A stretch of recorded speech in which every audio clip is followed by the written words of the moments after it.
Goedenavond, ik zal Frans spreken.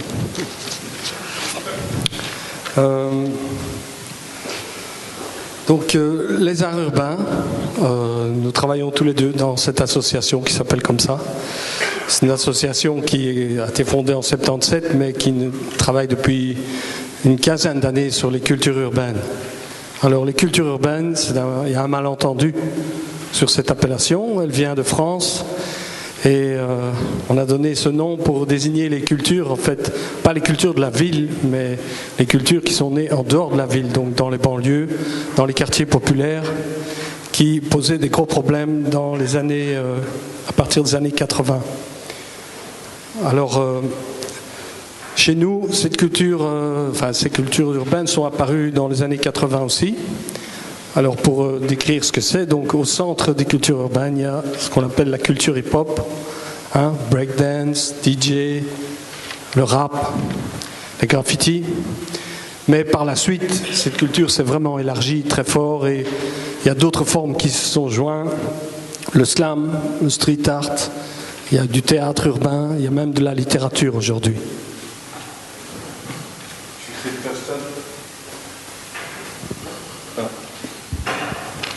Excusez-moi.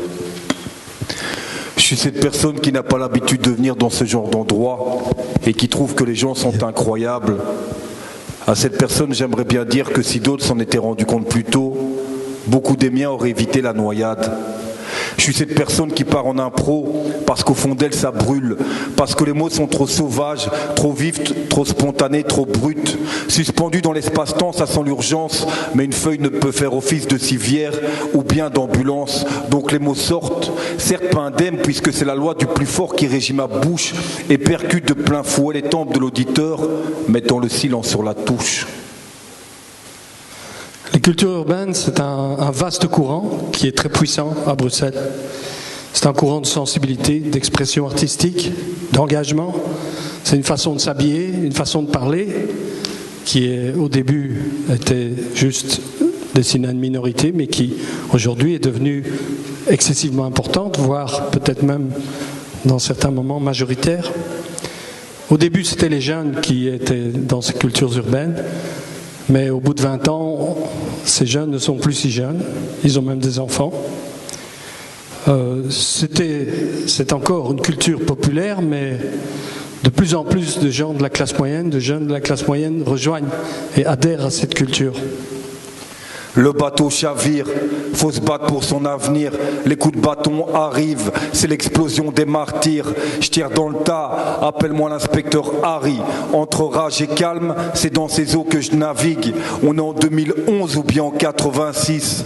On te garde si tu résistes ou si tu insistes. Sans motif, est-ce que tu imprimes 4 caméras par quartier, la sécurité a un prix. Ils veulent nous pister à l'aide de puces, les yeux plissés. C'est de l'essence que j'ai envie de pisser, le poing en l'air ne suffit plus, épuisé, parce que vieux avant l'âge et le corps vidé, on a encore des idées, décidées à pas se faire décimer par l'appel de la corde. Très souvent provocateur, le courant urbain est foncièrement engagé. Il est impliqué dans un processus social souvent radical, pas toujours, mais en tout cas toujours conscient. C'est probablement un des seuls endroits de la culture aujourd'hui où le contenu est la première chose qui compte. Évidemment, je pense principalement ici au rap. Il y a beaucoup de jeunes de la classe moyenne qui ont voulu se distancier de leur propre milieu et qui ont adhéré à cette culture. Et donc aujourd'hui se rencontrent les gens des quartiers populaires et les gens des quartiers plus aisés à travers cette culture urbaine. On ne sait peut-être pas bien que très souvent les enfants de 68 arts se retrouvent dans les cultures urbaines et y adhèrent. Et il y a même aujourd'hui, on peut parler de ce que je vais appeler un rap universitaire. 98 arts, on se tue à la tâche. À croire que perdre sa vie à la gagner fait partie intégrante de l'adage. Est-ce que tu situes le décalage? On est passé des Walt Disney au manga mais sans écolage. des téléphones fixes aux GSM, des grains de maïs naturels aux OGM. Ma génération, à l'âge d'être père ou d'être mère, issue de parents divorcés, ça laisse un goût amer, fissure, qui laisse des traces, qui paraît-il avec le temps se déface, et qui paraît-il avec le temps nous terrasse, pendant que la plupart font du surplace. Je n'ai pas fait une étude statistique précise, mais je pense pouvoir, sans trop de grands risques, affirmer que quasiment la moitié de la ville, pour toute une génération, vibre au son et au rythme des cultures urbaines. En tout cas, c'est certain dans une ville comme Bruxelles. Bien sûr, il y a tout le bas de la ville, mais pas seulement, puisqu'aujourd'hui, dans les universités, comme j'ai dit tout à l'heure, on trouve de plus en plus de gens qui écoutent du rap. C'est la culture naturelle de toute une génération. Et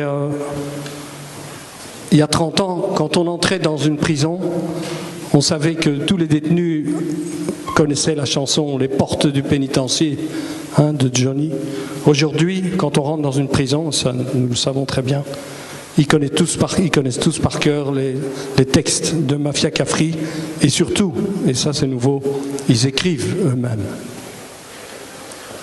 Combien de projets devant moi j'ai vu passer, combien de feuilles blanches au noir j'ai vu passer, combien d'instrus devant moi j'ai vu passer, combien de filles devant moi j'ai vu passer, combien de fois la chance je l'ai effleurée, combien de filles à 15 ans sont vierges, j'ai pas encore défloré, combien de temps je vais réussir à tenir dans cet état, ou combien manquent les absents près du cœur, je les cite pas.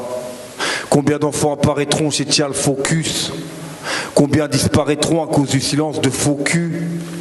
Combien de prêtres d'église en église on va déplacer parce que balancer un autre prêtre c'est déplacer?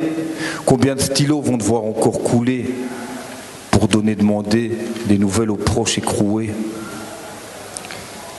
30 ans après l'apparition des cultures urbaines à Bruxelles, on est frappé par le décalage entre l'audience de cette culture, mais le peu de reconnaissance et le peu de moyens dont elle dispose pour pouvoir s'exprimer et la difficulté d'accès qu'elle a pour entrer dans le circuit culturel. Songez que par exemple dans notre radio-télévision nationale à l'RTBF, 30 ans après la naissance du rap, il n'y a toujours pas une émission de rap. Et à côté des autres pays européens, où quand même pas mal de choses ont été faites, le décalage est quand même assez criant.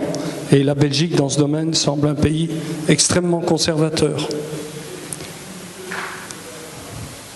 Les cartes étaient pourries. 30 ans après, c'est de voyages dont je me nourris. Relégué au fond de la classe depuis tout petit. Maintenant, je rentre par la grande porte avec mon hip-hop. Face aux profs et aux élèves, le regard ébahi. C'est plus l'ombre, mais la lumière qui m'éblouit. Il s'en est fallu de peu pour que je me bousille. Après toutes ces années, puisque j'ai dit 30 ans déjà, le temps a déjà usé plusieurs générations d'artistes qui ont abandonné le terrain, qui ont été fatigués de se battre contre les moulins à vent.